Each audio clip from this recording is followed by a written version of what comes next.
We went down to the Arizona Drone Fest, saw Starlink on a drone, cinematic fly-throughs, and gear built for the middle of nowhere. From creative tech to practical builds, we're breaking down what stood out and what that means for the drone world on this episode of The Flight Path.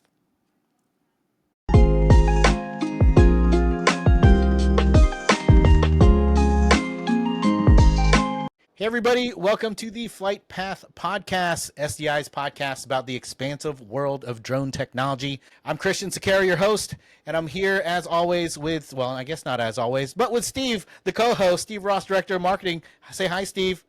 Hi, Steve. And we're joined today again by James and Don, who work here doing the UAS stuff. So how's it going, you guys? Good. Oh, okay. Yeah. So I heard you guys were at AZ Drone Fest. Yes, AZ Drone Fest. It was a fantastic time.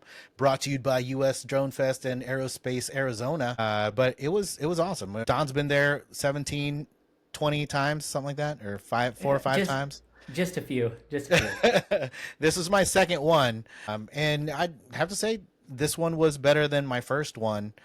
Just with the crowd, the stuff we got to see. I think, there was supposed to be drone soccer there, which I was really wanting to see, but they didn't do any of that. But, there was still a lot of cool demonstrations.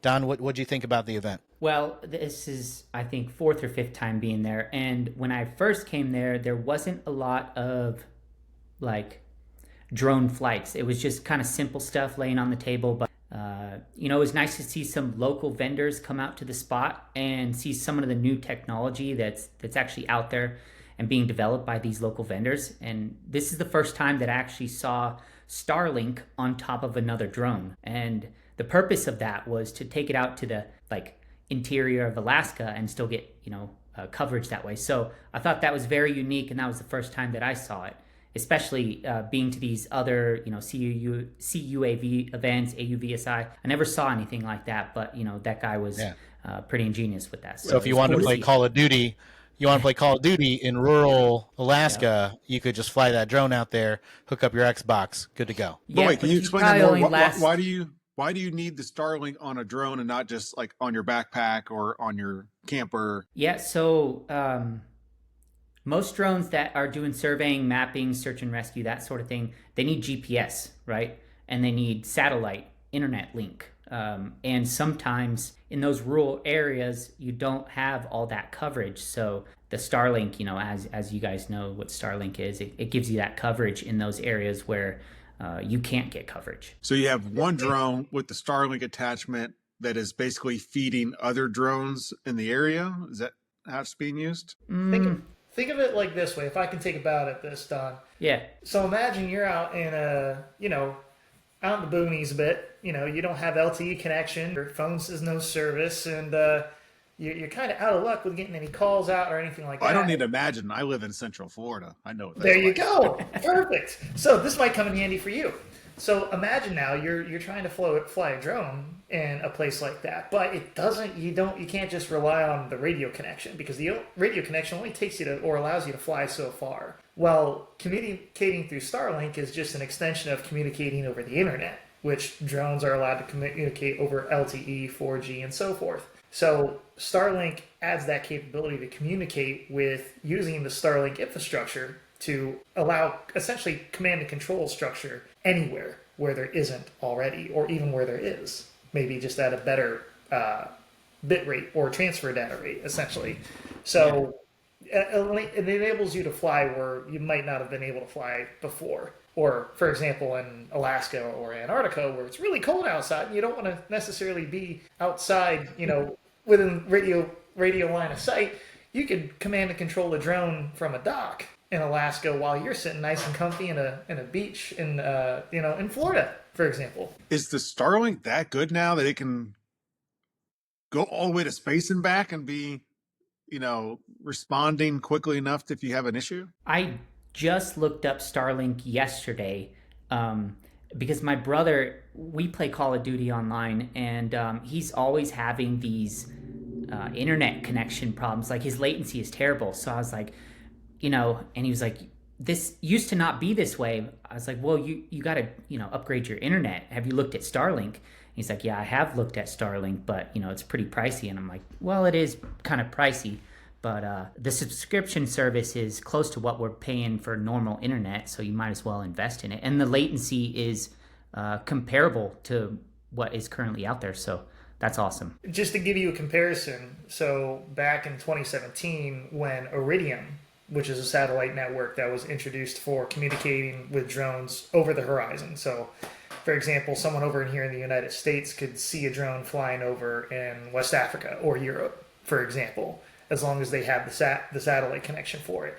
That was very high latency. We're talking about maybe one message from the drone that tells you its status every 20 seconds. So it was literally like watching a blip going across the screen, but the intervals were just getting wider and wider as it got further and further away. Where Starlink, with its low latency, it's more like real-time updates in comparison. So it's leagues ahead of what it was back just even 7 years ago, actually. I wonder if there's any dark spots like Starlink doesn't cover. I mean, do they cover all the US now? So if they're like Iridium, they should have an online map that showcases the actual coverage and the movement of all the satellites while they're in orbit. So Iridium and most of their satellites, there's at any point in the world, you have at least 4 satellites that you can communicate with because of that overlap of coverage. With the amount of times I've seen Starlink launches go up with just rows of Starlink satellites going, I can imagine there's even more coverage from them. I mean, Starlink's slogan is, if you can see the stars, you can see our links. There you go. Is that real? That's not real. Oh, man, you had me fooled. You had me fooled too. I was like, there is no way that is real. Steve's doing his job as a marketer real well because Patent pending. Trademark. Can't use that Starlink unless you pay us money. Okay, so AZ Drone Fest. One thing I found cool about AZ Drone Fest, it's also an international film festival, and film drone photography, videography. And as a guy who's starting to get into a lot of photography, videography, editing, that stuff was cool. Like, I mean, did you watch a lot of the nominee? Like, there's a bunch of different categories, like landscape, like there was a couple music video stuff in there, instructional videos. Yeah, that was awesome.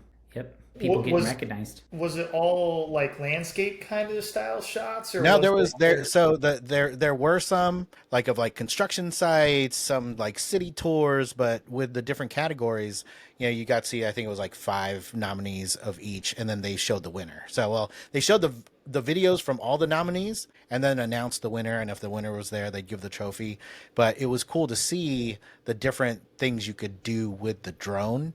Because you see it in movies nowadays, but I was just really impressed. They had a music video of 2 dudes driving at night in a truck, and they had 2 drones that had lights circling around the moving truck, and used that as imaging. And instead of just like using CGI to do it. I have a question for you. Can you guys think of any other technology that has like a bigger spectrum of users, of like someone who uses drones for like really professional high-end videography, or for different industries, or like I'm a 7-year-old kid and I have my drone and I'm using it to fly around in my backyard? Like, it's just a huge spectrum of users, and I feel like it's the true limitation is only that of our own imagination for this technology. Is that a Willy Wonka quote? As long, right. Someone's got the golden ticket. Right. Anyways, all right, go ahead, James. Go ahead.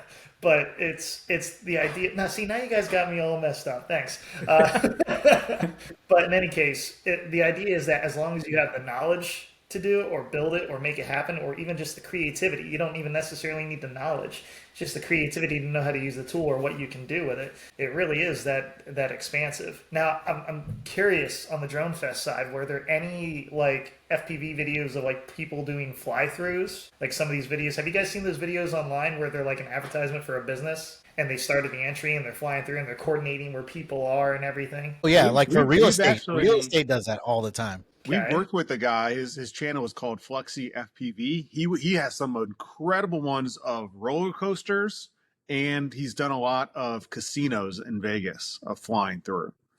Well, you're talking about like where like you'll see the real estate agent go in the living room, and then all of a sudden that real estate agent will run into the kitchen, and then the drone still I've goes been in in the that real position estate. before. Like I'm in a Yeah. video where I'm like open the front door and then you're squeezing yourself behind the front doors and fly So through. you're Like not in frame. Yeah. I wasn't the guy flying the drone. Yeah. I was squeezed behind the front door. I've been there before. I know all about it. Those have got to be challenging shots, especially when they're doing it at like a restaurant where they're trying to show the restaurant. There's still a bunch of people moving around in there, and you see where Yeah. in this, I do not recommend. You see them like flying right past people. It's like, you really got to have confidence and control for that stuff. Well, But do you have? It's like if you have drones like the Avata that has the prop guards and everything. I mean, obviously it's still gonna like hurt if it hits you square in the face. But if you are like just trying to get a nice smooth shot, you're not going 90 miles per hour. Is there still a high risk of injury in those type of things? yeah, I would say so. Don, you're the I would say out of the two of us, you're the FPV. You have hit most. So, You've hit the most people, so you're the expert on this. So no, that's not what I meant. Actually, never hit anyone, but I have been hit by a drone race, and the guy he went through the finish gate, and I was flying too, and he smacked me square in the face with my goggles on. It was it was rough, but I haven't hit anyone. But I did do a commercial for Gila River Bend Casino where I did a fly through, and it wasn't dangerous because it was choreographed, and we had talent there, but there was some people that weren't a part of the operation that were kind of looking up and wondering what's going on, so there was that aspect to it. But it was a fun event. So if you guys ever see a commercial for a casino and it's Gila River Bend and there's a drone on the inside, that's gonna be me.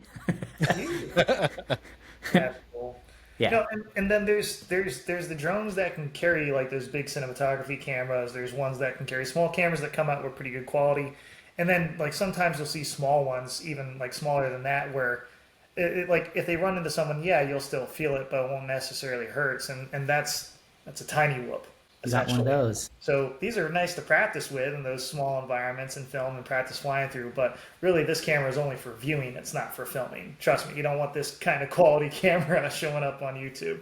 Next week, we're going to see how many of those drones can we fly at Christian until it hurts. It's like an episode of Jackass. Yeah. So this is the flight path, and then just smack me with a bunch of small drones. Do you have the budget for that? Well, we got to go higher with each one and find out. Okay, there you go. Yeah, it's like the gun side. You shoot with a 22, the 9mm. You build immunity. Yeah. Yes. Now we got to.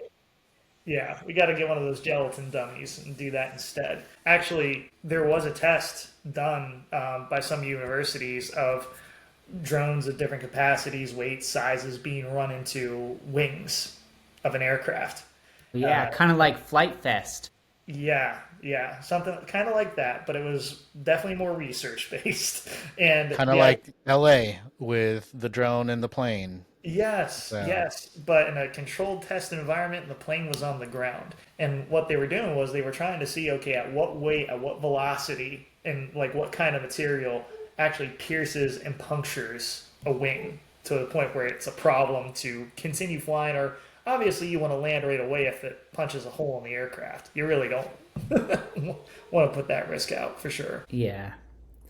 That kind of reminds me of how challenging it is to actually build a drone. So when I was looking at the guy with the Starlink over at AZ Drone Fest, I was kind of running through my head how complicated that must be to set up something like that, because I haven't seen something like that. So he's got to be, charting or navigating uncharted territory in that area. I would say yes, because as far as Starlink, I mean, yes, while it's been around for rural internet users for a while, it hasn't been necessarily used on an aircraft directly. There may be some out there that have used it besides the aircraft that you saw at AZ Drone Fest. But one of the big parts of that is most of it communicates through a Mavlink protocol.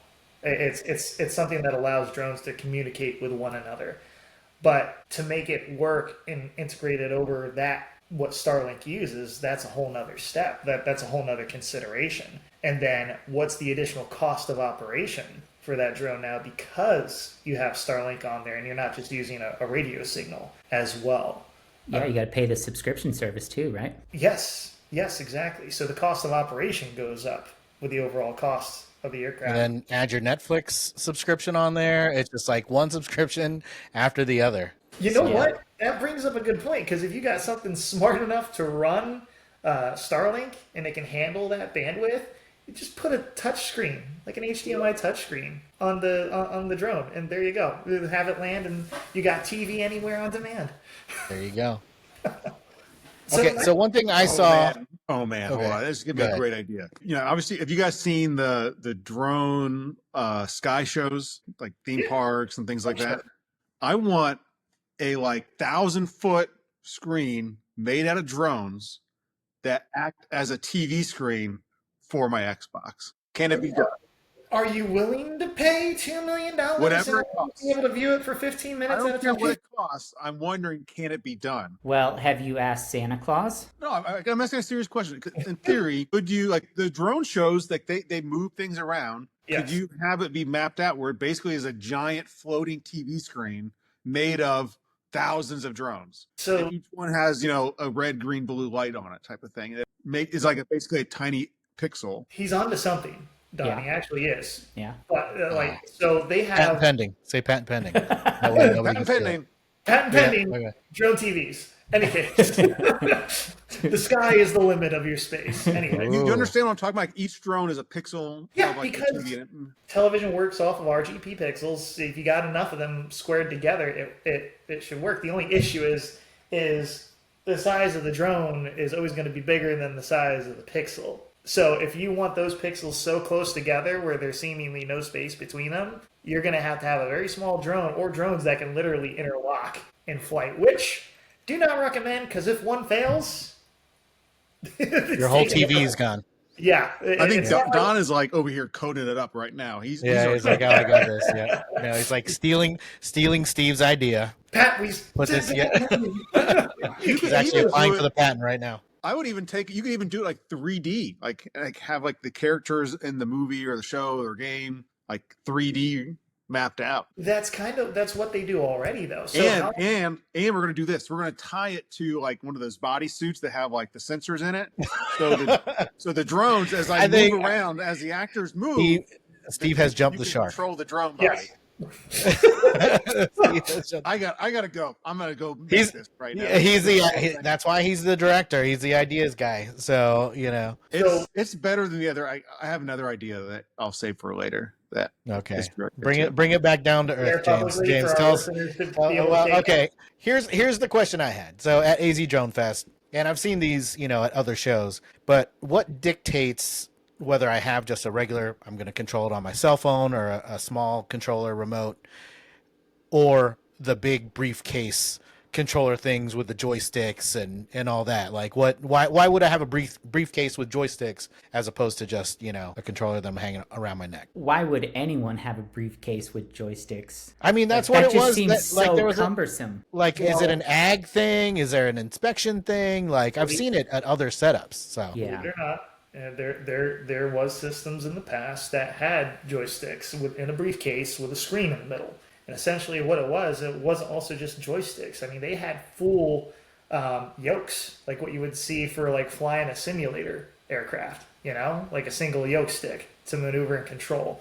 And instead use that for the input control. Now, it's a good question because it determines the overall outcome of the design. What are you designing the drone for? Is it for something more creative? Something that you need to have a pilot capable of more manual control over. It also goes with the drone's performance. But then there's the idea of, okay, like you said, for mapping, that's one of the 3D applications. Dull. Well, we could just say it's dull, really, because you're going up, the aircraft's flying a grid pattern on its own.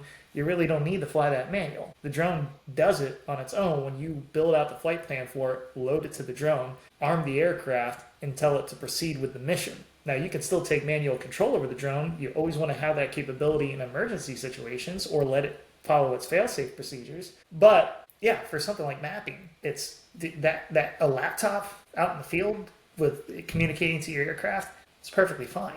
gotcha.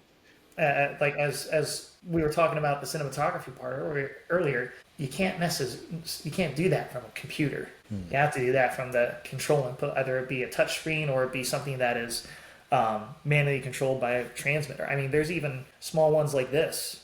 This is a crazy fly, and it's just a PCB. The board itself is the drone, and it's got 4 brushless motors on it. You can connect to it over Bluetooth, and you attach a small single cell battery to it, hook it up, and then you could fly it around with an app on your phone. So there's things like that where it can also be programmed to be autonomous. It's a good learning tool, but it's not something that you can use in an application because it doesn't have a sensor on it. So that really goes into a debate, and then that also goes into, is the drone designed for it? Because if you're flying something that's kind of locked in, it can't do any rolls or anything like that. Well, you can't really do any of these creative FPV flights that we were talking about. You can only do a certain phase of cinematography, really. I think there's something very tactile about having a control stick in your hand. It just seems natural. And I know companies have tried to get away from that and make these big, bulky, like, open case chests with joysticks and stuff on iPads. But really, I think the meat is, in the potatoes. Like, it just feels like when you hold a control stick, it just feels natural. Like that's the way it should be. I wonder why it feels that natural, though. Do you feel that it's natural to us because we've been doing it for a little bit? Do you feel it's natural because, like, so for example, Christian, like when you're, or Steve, when you guys had a chance to fly one of the small drones that we have at Summit this year, you guys have a lot of experience video gaming, right? When you guys are gaming, you have a controller, either a controller or you're using mouse and keyboard, depends on what you're using. But did it feel comfortable flying the drone with that tactfulness because you had that exposure to gaming? If you didn't, do you think you would have felt the same way? I mean, I've been gaming for the 62 years I've been alive. So, I'm very natural with controller. So I think that's why I was able to fly so well. I've tried to use mouse, like just to equate it to the gaming. I've tried to switch to mouse and key later in life, and it's horrible. So I can't imagine if I was like done mouse and keyboard my whole life and then went and flew a drone, and then even had the pressure of like flying an expensive drone. How well I would have done. But yeah, I think the gaming does help.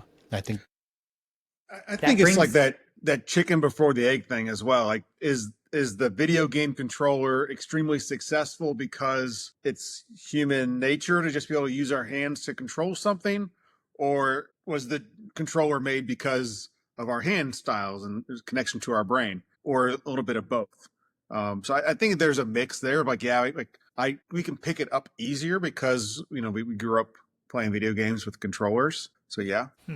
One thing that I had to relearn when I started playing video games again is that if you take a drone and you press forward on the right stick, you look down, right? Mm. And in a game, video games, that's opposite unless you invert it. So for a while, I was playing inverted, but I just could not get used to it. So every time I play video games, I have to, in my head, swap that around. And now it's just become second nature. But for a little while there, I was struggling to, line up on target in Call of Duty.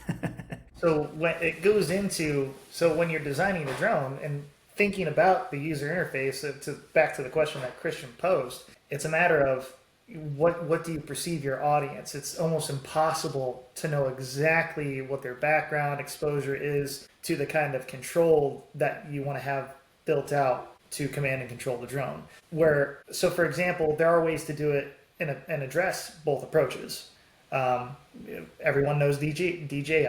They have what's called smart controllers, and essentially they just put a touch screen on the controller itself, and then they also have the manual controls and the switches on there as well. And on this, it has an app. It has apps built into it, or you can download apps onto the controller itself. It acts like its own little computer. It's like it's a tablet built into the controller, where you can, when you have to do a dull job like doing mapping, for example, where it's just going back and forth, capturing the images on an automated process, the controller will communicate to the aircraft, but it does it through the tablet instead of you having to manually fly it. Where Then again, if you needed to use that same aircraft and it has the capability to go and do aerial cinematography and you want to be creative with it, you can. So there are design approaches that you can use and make essentially to attack both and try to cover all your bases. The downfall of that is you're adding weight to the controller, not a big deal, but you're also using more power.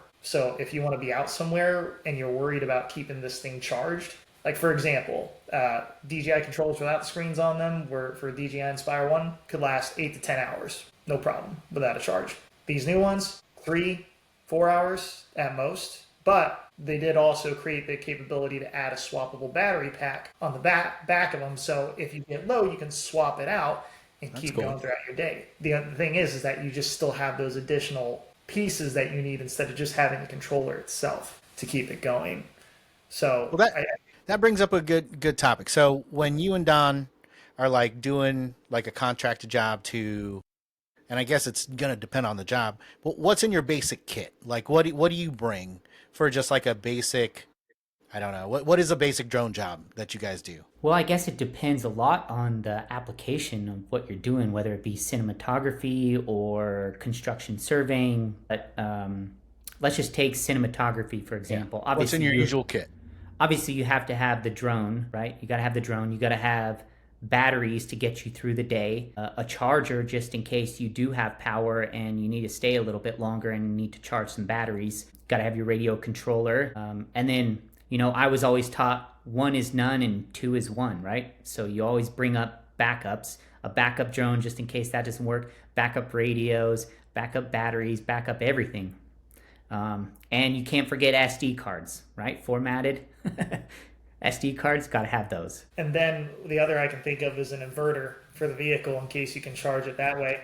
And there are some that honestly just have inverters that you can literally just hook up to your battery, your car battery, and charge your batteries that way too. But that all depends on the voltage of your battery too. Because if it's over a certain voltage and your car can't handle that, yeah, that could be problematic. Most of them can though, so you should be good there. Now, on the opposite end, for a more outside of cinematography, let's talk about something on the other spectrum, drone delivery. That, aircraft, battery, tools for assembly, disassembly if you need that as well for the aircraft, because these aircraft are typically larger so they can try to carry more. You have a generator, either it be solar or gas. You have charging stations so that when you're doing this operation commercially, you're doing it 8 hours a day. So one battery set for one flight, if all you got is 2 sets of batteries, each flight is 30 minutes, and it takes 45 minutes for a battery set to charge, it's going to be downtime. So you need to plan out how many sets of batteries do I need? How many chargers do I need in order to keep the operation running all day? Then there's also a table if you don't have, like a desk, if you don't have one set up already, because it's most likely that these delivery flights are going to be beyond visual line of sight. So you're not always going to see the aircraft. You can see it on takeoff, landing, as it's going outbound, as it's going inbound. But once it gets out of sight, you're looking at your screen. That's all you have to reference for the aircraft, where its location is, if it has video feedback to the control station center, and so forth. The other thing is that you have backup telemetry modules, backup power, because if anything fails on you at all, like if you're relying on shore power, we call it, anything from an outlet or from an extension cord, there is a chance that that could just blot out and there goes your charging capability. If you have a laptop or something that has its own internal battery that'll last, that's good. But anything that doesn't have that, that's going to go away real quick. And then you're going to be faced with a whole nother problem, a pause in operation, and a new challenge, especially when you got to explain to the client what's going on and why their deliveries aren't being made. So that's on the other spectrum as well. It's like Don said, it really depends on the application and all the support equipment and the type of operation for the aircraft itself. Gotcha. Steve, you got that? A lot of stuff. Yeah, it's more than just being able to, like, all right, got my drone, let's go fly. Yep. Be on our merry way. Let's just say it's, depending on the size of the drone, it can be very useful to have an SUV. So when you guys, in your personal lives, if you're just going on vacation, are you bringing a drone? Like if say you're going to Italy or Milwaukee, are you bringing a drone to capture your family stuff? Are you using drones for home video? Is that what you're asking? Well, no, like, because if you go see something cool, you have people who always bring camera, or they're taking pictures with their cell phone. But do you take it to the next level, since you can casually utilize a drone just like I can use a cell phone? I'm talking to you guys. I know Steve doesn't know how to fly Yeah. a drone, so. I actually used to do that, but I don't anymore when I travel. And because I guess I just don't like the editing process of like collecting the video and figuring out how to, post it somewhere. I could really care less about posting anything on Facebook, but I know that some people I used to work for would bring their drones religiously when they traveled. Like the last guy company I worked for, he would bring his drone when he traveled overseas, and yeah, it's a good tool to have in the bag because it gives you that different perspective when you're out traveling. But for me personally, I don't typically bring a drone with me. For me, it all depends on the location. If it's someplace new that I haven't been to before, I'll be honest, it's not even for the cinematography side of it. Because in my travels, like for example, I spent a month and a half backpacking in Thailand and Malaysia, and I planned only about half of that time. So I'd be going everywhere. Just go to a town, figure out something to do, explore. And if I was going to a location that I didn't really know what to expect or look at or see or know what's around, I would pop the drone up, fly it around, and see what the locality looks like. Or if I'm lost in the mountains somewhere, like so for example, I was you can take a gondola up the mountain, then you can walk all the way down. And I took a few different trails on my way down, and I found this area where there's like a bunch of golden pagodas just randomly in the woods, like nothing marking it. There's just hundreds of them. It was cool to see. So I'm like, okay, obviously I'm not on the right trail. I wasn't supposed to see this. So where the heck am I? So take the drone out, pop it up, take a look around, trace where the trails are, find which direction the gondola is, and the trail that normally doesn't have any tree covering to it. And I'm like, okay, so if I just follow it this way, take a turn here, I'll be able to find my way back. Because I get myself in situations like that where I go exploring, don't keep track of where I am, and need to find a way out. So sure, it can be used for videos, but for me, it's a little different, and that's only if it's easy with your Part 107 to go in and be able to fly under your Part 107, because there's some civil aviation authorities outside of the United States. We're talking about like international travel here, outside of the United States, that Part 107 is acceptable as far as an equivalent to what they do for their certifications, and where other countries you need to go and get like a permit to do flying. So if it's a lot of work, I don't want to have to do work on a vacation. I'm not going to bring it. If it's easy and I plan on getting into trouble or going on some adventures, I'll bring it along. You sound like drone Indiana Jones. I wish So I do you, could say I was do you have a that hat? Do you have an Indiana Jones hat and a whip? No. I Okay. just, And I like just, I would use it like James, but like it would be like to check out local restaurants. Like I'm gonna like, be in my car. I don't have to embarrass myself and go inside. Just like I'm gonna Yeah. fly my drone in. Just fly it next to a plate of spaghetti. Yeah, like paper, like napkins are flying up in the air. Yeah. Like the hard is part there, is waiting for people to open the door so I can go in. or seeing at popular spots, is there a line or not? Before you even True. waste your time driving there. But it all depends on how far away it is. Yeah. Most importantly about this trip to, you said Thailand and Malaysia, Yep. backpacking.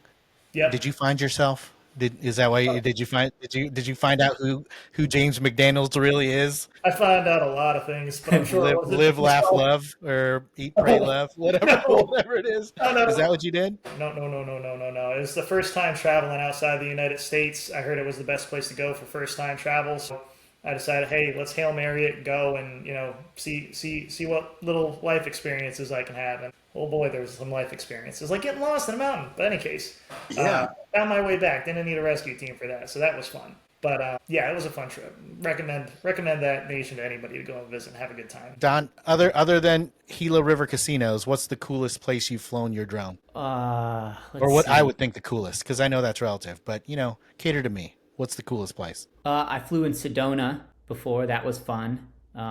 Real beautiful scenery. Dive in, mountainsides and stuff. That was awesome. I chased some MotoGP riders on a racetrack, which was really cool. We had a permit to do that. That was awesome. They were going really fast, and it was fun to kind of get up close and get that camera view.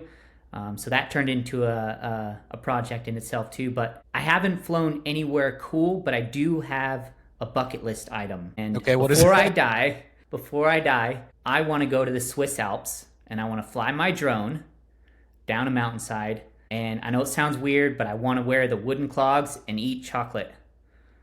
While Yeah. flying the drone, Yep. and then picture At the yourself same like time.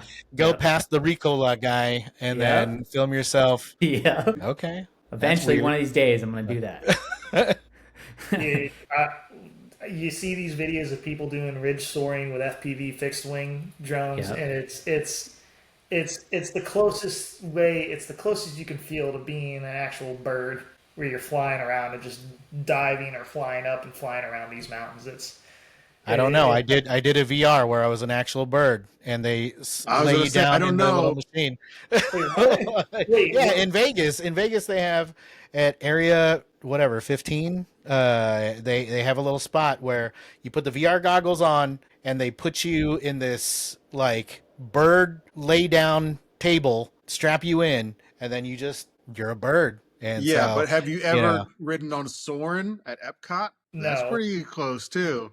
these Florida people, man, I tell you. Hey, at least he's not the quintessential Florida man. Well, James, you haven't you haven't seen him off work. when you were traveling overseas, did you have any issues with public acceptance? Like having people kind of like give you a hard time when you're out Like as a flying? person or a drone pilot? As a Like, drone pilot. look at this guy. He's so pale and His cheeks are turning red. What are you trying to ask? Look at how pale he is. Is he Yeah. close to death? Does he need help? Is he okay? Yeah. So one, most people were very nice to me. For the drone aspect of it, though, it depends on where you go. So, like for example, in Thailand, Malaysia, they saw it. They're like, "Oh, that's really cool. Like, can I see what you're doing?" Same thing with the Philippines. And also, some other countries like that. But in countries where that, there isn't really, how do I put this, a lot of technology at all, where people's exposure to even computers is limited. Yeah. It's seen as, it can be taken two ways. One, oh, wow, that's really cool. I like what I'm seeing. Or two, what is that? I am freaked out by that. Yeah. So one of the Like things Mississippi. If you're from Mississipy and you're watching, he is just joking. glide it right over Or my you head. might understand. The reference. Yeah. So It's aerodynamic, man. Any case, so for example, when going back to Malawi, I brought this up before for like a drone delivery operation, but there's a lot of individuals there that had really never seen a drone before, and we were going to be flying in these people's towns, their locations, and we didn't want them to be worried or concerned. Like when most people think about drones, they think about military. They think about, oh, is someone coming to cause us harm. Where in this case, we're actually bringing blood packs. We're bringing medical delivery supplies. It's a good thing. So, Just a pause, man. outreach.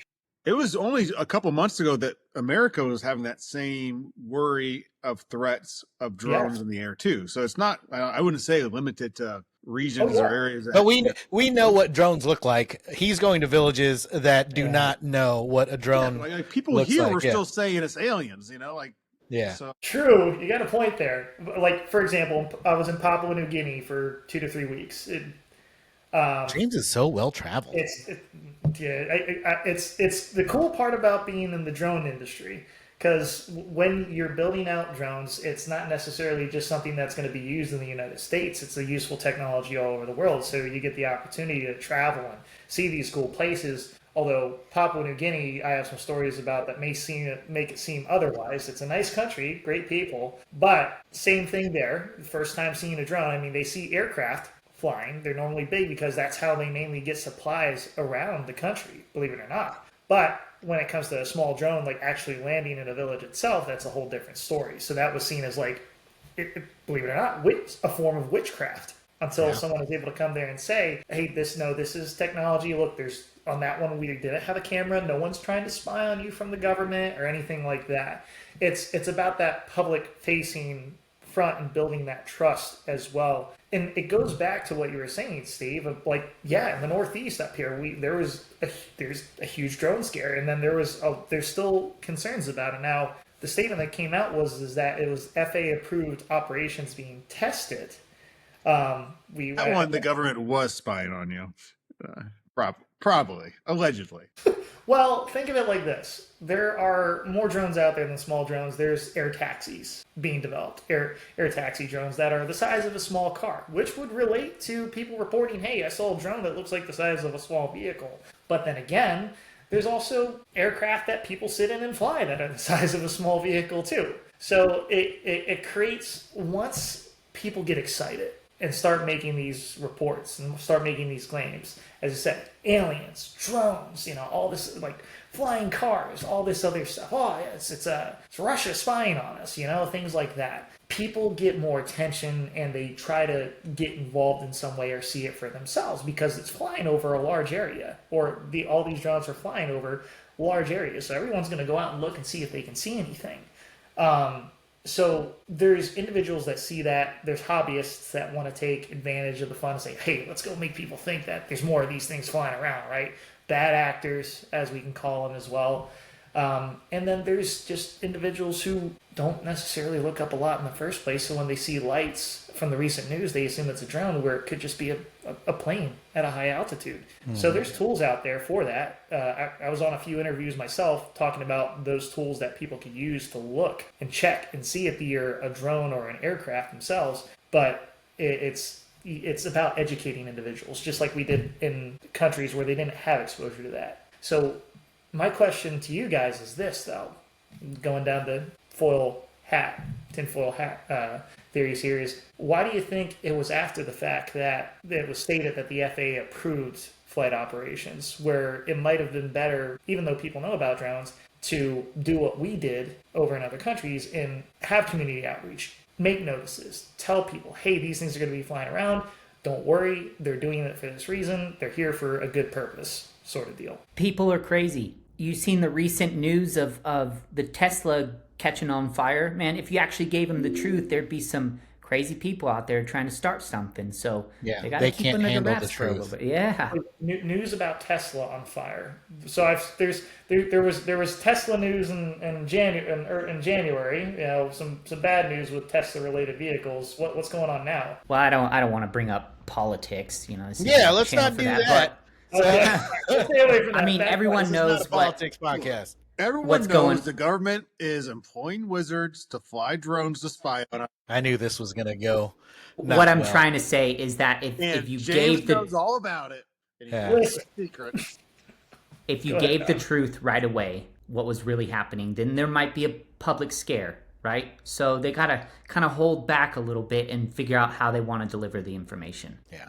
There's too many people these days that react too quickly, and there's too many outlets for reactions these days. So not to get too... And it just to tie it back to what we're all doing at STI, it just means there's still a lot to learn for the public domain about drones and related industries and what technology is out there and what is coming down the pipe, what next, and like what a great thing that our programs are doing for the drone industry of educating a next big, large group about uncrewed technology. Agreed. And I really hope we get to a point where we see a day that, drones are like your phone to everybody. It's like everyone has a personal one, or everyone understands what they are, what they do, how they, to some degree, how they work, right?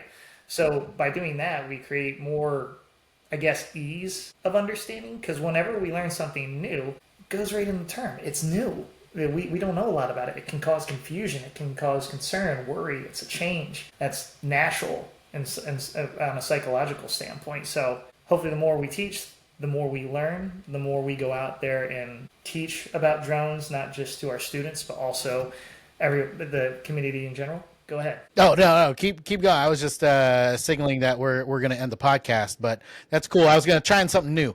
Anyway, Yeah. So now we know. I was gonna say though, where can they learn more about drones and uncrewed technology? Sonoran Desert Institute, of course. Right. How do they get there? Well, they go to sdi.edu, of course, and check out our website. Okay, so final takeaways. Don, final takeaway from our episode today. Educate yourself, because drones are not going anywhere. They're just going to increase in numbers and increase in technology. They're going to be around just like the computers and cell phones, and they're not going anywhere. So just make the public aware that this industry is here to stay, and the more we can educate the uneducated, the better off we're going to be. Here, here. Stephen Ross. 2 things. Drone TVs is going to be a thing. If you want to invest, talk to me. 2, next time we do a t-shirt or a sticker, I'm going to do a thing with Don's face on it, and it says, "You can't spell drones without Don." And it's awesome. Okay. I did not see that one coming. Program chair of Uncrewed Tech, James McDaniels, final thought. As with anything, like we talked about, the drone scares, and with the technology becoming more commonplace, the limitations only being that of your imagination, it's going to be more common. So the more you know, the better off you are. In any case, we'll end on this. Knowledge is power. There you go. Well, we're not going to, because I'm going to give my final thought. Be like James. James has traveled the world, been interviewed, been to Papua New Guinea, which I couldn't point to that on a map. But yeah, so if you want a cool program chair, come to SDI. You can go to sdi.edu, talk to an admissions representative, and then get into one of our programs. But that has been our time. We appreciate you for watching. If you haven't liked and subscribed yet, do that. Any questions, further topics for any episodes, put it in the comments below. But we'll see you in the next one. Everybody wave bye. Bye. Bye. Steve, that means everybody. Is he frozen? No, okay. Nice.